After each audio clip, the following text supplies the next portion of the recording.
Amorada Jezreel, Apo John De Silva Kyle, Santos Patrick, Torno Christian, and Johnson Herminio. Trigger warning, gusto ko kayong i-remind na ang aming discussion could be sensitive for some of us. It may explore different doctrines, practices, and viewpoints na maaaring sensitive sa inyo. Viewer discretion is advised. For the first topic, ang argument is man will not be saved by faith alone. Di ka maliligtas kung maniniwala ka lang. Di sapat na maniwala ka sa Diyos para maligtas ka at maging karapat-dapat sa kaharian niya. So, ang sinasabi dito na hindi sapat yung nananalig ka lang. Hindi sapat na meron ka lang faith. Dapat meron kang pagkawang gawa o dapat meron kang ginagawang good deeds. Kasi kahit na linggo-linggo ka pa nagsisimba, araw-araw, gabi-gabi ka nagdadasal, kung hindi ka na marunong tumingin sa pinanggalingan mo, walang respeto sa magulang, hindi ka naman marunong tumanaw ng utang na loob, hindi ka marunong pakumbaba, nakakaapak ka ng tao, nakaagrabyado ka ng ibang tao, wala rin. Kasi kung meron ka lang faith at mananalig ka lang pero hindi ka naman mabuting tao, parang hindi rin nagme-make sense yung faith mo. So dapat gumawa ka ng good deeds para magkaroon ng connection sa faith na meron ka. And for my supporting quotes, as you see, a man is justified by his deeds and not by faith alone. Grace is not a reward for faith. Faith is the result of grace. And for my syllogism, premise 1, maniniwala ako sa Diyos o mananalig ako sa Diyos at sasama ako ng may pagkakawang gawa. Premise 2, di lang ako basta maniniwala sa Diyos. Therefore, mananalig ako sa Diyos at sasama ako ng may pagkakawang gawa. So my topic is about Catholic fallacies. So, Catholic belief. The belief in Pope's supreme authority and infallibility is biblically and historically justified. So yung argument natin dito is sinasabi ng mga ibang tao na yung desisyon daw ng yung pag-uutos ng pare is hindi siya supreme authority and hindi siya infallibility.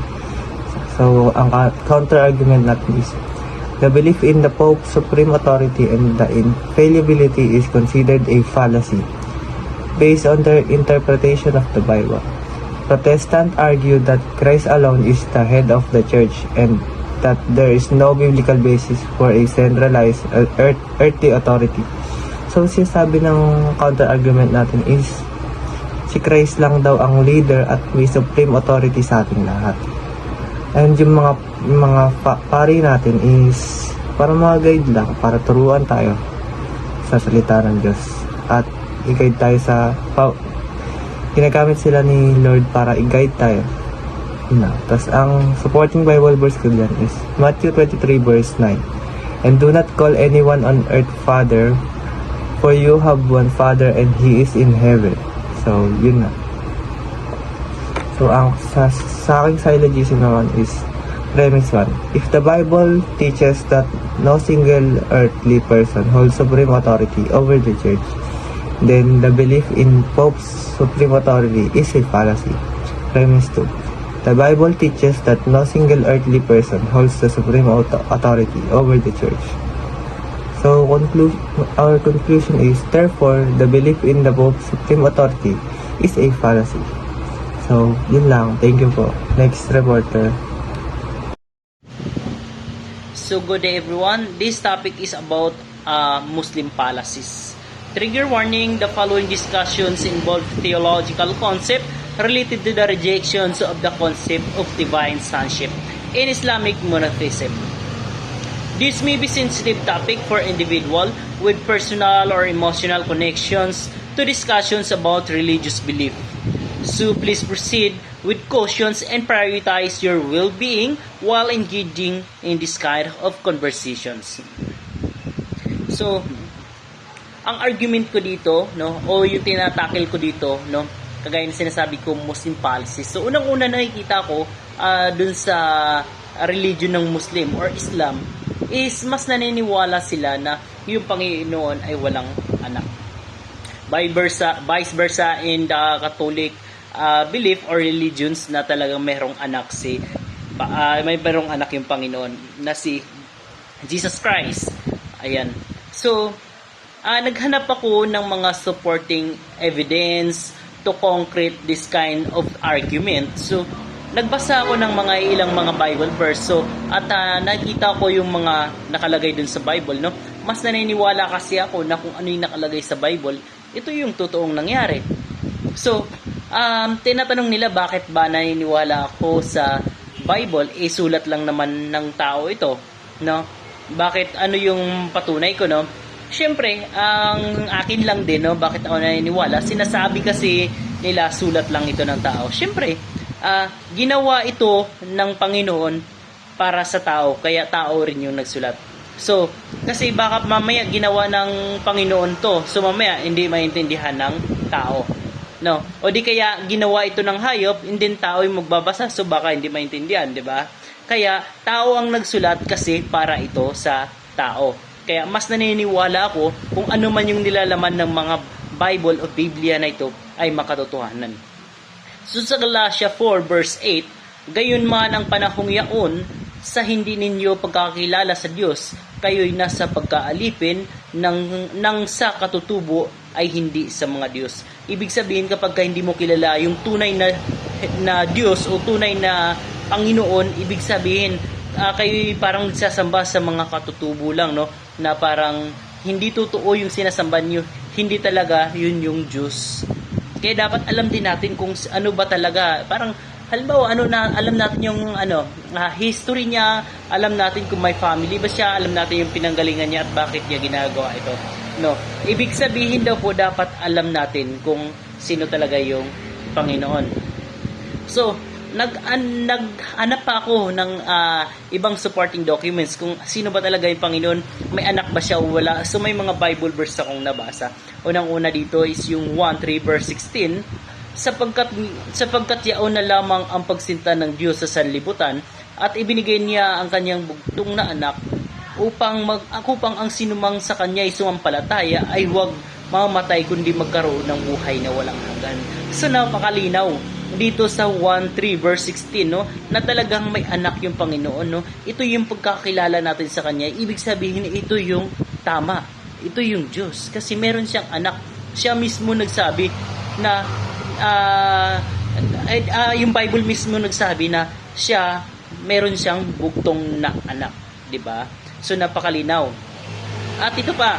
So hindi lang isa yung mga supporting documents na meron akong nandito ngayon na hinanap ko rin doon sa mga Bible verse na yan. So, pangalawa is yung sa Awit 94 verse 9, ang siyang lumikha ng tagapakinig, hindi ba siya makakarinig? Siyang lumikha ng mata, hindi ba siya makakakita? So, napaka-simple lang nito, no? Kung ilo-logic po natin ito. Parang halimbawa, no? Tayong tao, nakakita tayo. Ibig sabihin, kaya nating gumawa ng mas nakakita pa, no? Ibig sabihin parang kagaya ng camera, kagaya ng mga conversation na ganito. So tao lang din ang gumawa, 'di ba?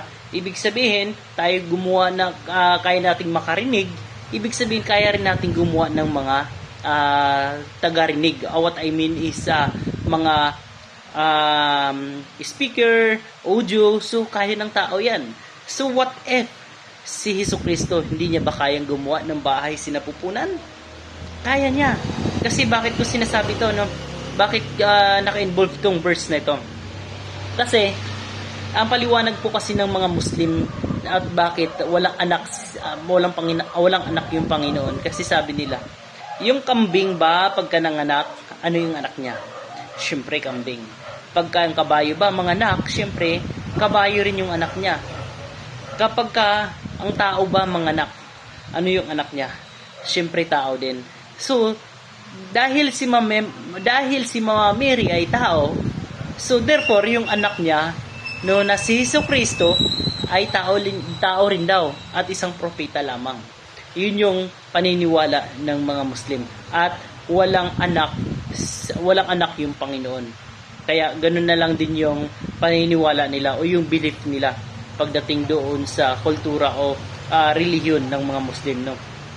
So meron pa akong mga proof na nakikita dito sa Bible, dito sa Matthew 16 verse 16, at sumagot si Simon Pedro at sinabi, ikaw ang Kristo, ang anak ng Diyos na buhay. So napakalinaw dito sa Matthew 16 verse 16, no, na sinabi ni Pedro na ikaw ang Kristo, ang anak ng Diyos na buhay. So ayan, no, napakaraming ebidensya o pruweba na talagang may anak yung Panginoong Hesus. 'Di ba? Maghanap lang tayo sa mga Bible verse, no. Talagang ako mas naniniwala, I encourage na-encourage talaga ako na yung ang Panginoon talagang meron siyang anak talaga, which is si Jesus Christ. Ayan. So, ito naman yung aking syllogism.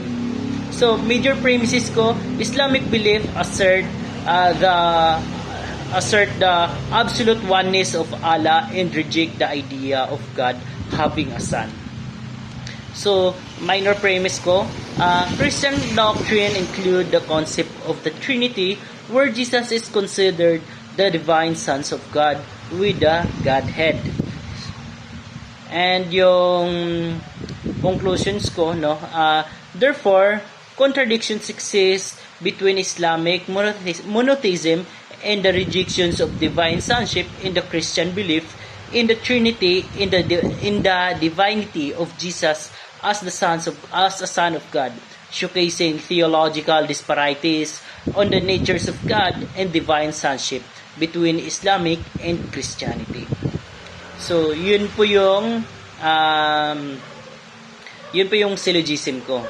So, ano lang po, bibigyan ko lang po ng konting conclusion. So, the theological disparities between Islamic monotheism and Christian belief in the concept of divine sonship highlight profound difference in the understanding of the natures of God. It is essential to approach discussions on religion's belief with respect, sensitivity, and open mind to foster meaningful dialogue and mutual understanding. So yun lamang po sa aking report. Maraming salamat for listening.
Ako pala si Shane Patrick Santos. Ito naman po yung napili ko, yung not practicing ordination of women to the priesthood. Kahit sa akin, napaisip din ako kung bakit nga ba puro lalaki lang sa yung mga nagpapari, walang kababaihan sa simbahang Katolika. Kasi yung simbahang Katolika po yung kaya hindi nila nagpa-practice sa pagpapahirang ng mga kababaihan sa mga pari. Tsaka dahil po sa isa rin tong interpretasyon ng doktrina po at saka tradisyon ng simbahang Katolika. Kasi tinuturo sa simbahan na yung pagkapari parang nakalaan lamang siya sa mga lalaki. Batay po ito sa sa mga paniniwala, kanilang mga paniniwala, at saka dapat ito yung parang hindi dapat baguhin kasi yaman ito ng pananampalataya. Bali na tinatawag siya sa simbahan. Yung paniniwalang ito naman, nakasalig siya sa mga tradisyon na turo at mga prinsipyo sa paniniwalang yung sinusuporta nila sa Biblia kasi nakaayon nga ito yun doon. Kasi yung mga sinauna pang Kristiyanong pamayanan, ganun din ginagawa. Kaya may mga grupo po na mga simbahang Katolika na nananawagan para po sa mga pagpapahirang ng mga kababaihan, tsaka nananatiling tutol yung mga opisyal na turo at batas na simbahang Katolika sa mga pagpapahirang ng mga kababaihan bilang pare. Kasi kumbaga parang may mga nagkasabi na parang di daw ba diskriminasyon yun sa mga babae. Kaya yung ibali yung argument dito yung karaniwang ginagamit ng mga tutol sa pagpapahirang ng mga kababaihan sa simbahang Katolika. Ito yung iba pang Kristiyanong denominasyon. Ito bali sila yung mga umaasa sa isang particular na interpretasyon sa isang teksto. Ito yung sa Biblia na nakasulat na sa 1 Timothy 1 verse 2 chapter 12 nakasabi dito, upang suportahan ang konklusyon na ang mga kababaihan ay hindi dapat magkaroon ng mga tungkuling pagturo at pamumuno sa loob ng simbahan, kabilang ang pagpapari. Gayunpaman, mahalaga ring tandaan na maaaring mag-iba-ibang interpretasyon ng mga banal sa kasulatan sa iba't ibang komunidad ng Kristiyano. Ayun yung nakasulat doon. Tapos mayroon din sinabi na bali yung sa kabuuan ito, yung diskusyon tungkol dito sa mga pagpapirang sa kababaihan ay madalas na kasama sa komplikadong usapin tsaka sa mga teolohiya, kultura tsaka kasaysayan. Tsaka base rin sa si Jesucristo din kasi yung mga pinili niya pong mga apostol, mga lalaki. Kaya siguro mga lalaki lang yung nagpapare tsaka wala din. Sinusunod lang nila yung nasa Bible. Tapos meron naman ako dito yung Bible verse, yung sinabi ko sa 1 Timothy verse 2 chapter 12. Sinasabi dito na, I do not permit a woman to teach or to assume authority over a man. She must be quiet. So this verse is often interpreted by some denomination as implying restriction on women holding position of authority within the church, including priesthood. So yung sa syllogism ko naman po dito about yung sa premise 1 pa ito. The Bible teaches that women should not authority over men in matters of teaching and leadership within the church. Sa premise 2 naman, the priesthood and both teaching and leadership roles within the church. So yung sa conclusion ko naman, therefore, according to the interpretation of this biblical teachings, women should not be ordained as priests. Yun lamang po. Thank you. Hi everyone, ako nga pala si Kane at ang napili kong argument is kung paano nga ba talaga dapat i-dispose ang katawan ng isang taong namayapa. At meron tayo dito yung dalawang argument, and yung ibang Christian kasi naniniwala sila na kailangan hayaan na lang na ma-decay naturally ang katawan ng isang tao upang ma-meet niya si God or makapunta siya sa heaven para matamo niya yung kaligtasan o kaya naman maano niya yung resurrection. And yung ibang Christian naman is okay lang sa kanila na i-cremate ang katawan na ng mayapa, pero sa isang kondisyon, ito ay sisilid pa rin sa isang crematorium at bawal isaboy kung saan kasi yung iba ginagawa nila inaano na sinasabay nila sa mga ilog or other bodies of water, yung mga abonong namayapa. And yun, yung pinaka-argument ko dito. And according naman sa Bible, it's not about kung paano ka nilibing. It's not about kung paano ka nilibing. It's about the legacy that you leave to the world. Kung ano mga ba yung mga good deeds na ginawa mo dito sa ibabaw ng mundo. And para naman sa aking syllogism is Christian will bury or cremate their dead people. And yung premise 2 is Christian did not cremate their dead people, and therefore Christian buried their dead people. Yun lamang po. So, in conclusion, ang pagkakaiba-iba ng religious beliefs. So, kahit na hindi ka sang-ayon sa paniniwala ng classmate mo, you should respect it. Each person's faith is shaped by unique experiences, traditions, practices, views, and understanding na nagko-contribute to our individual identity. So, let's embrace religious diversity with an open-minded and kind heart para magkaroon tayo ng right to freedom of belief and also enhance our collective humanity. Respetuhin natin ang different religions para magkaroon tayo ng peaceful coexistence and mutual understanding not only to our classmates but also in our global community. That's all.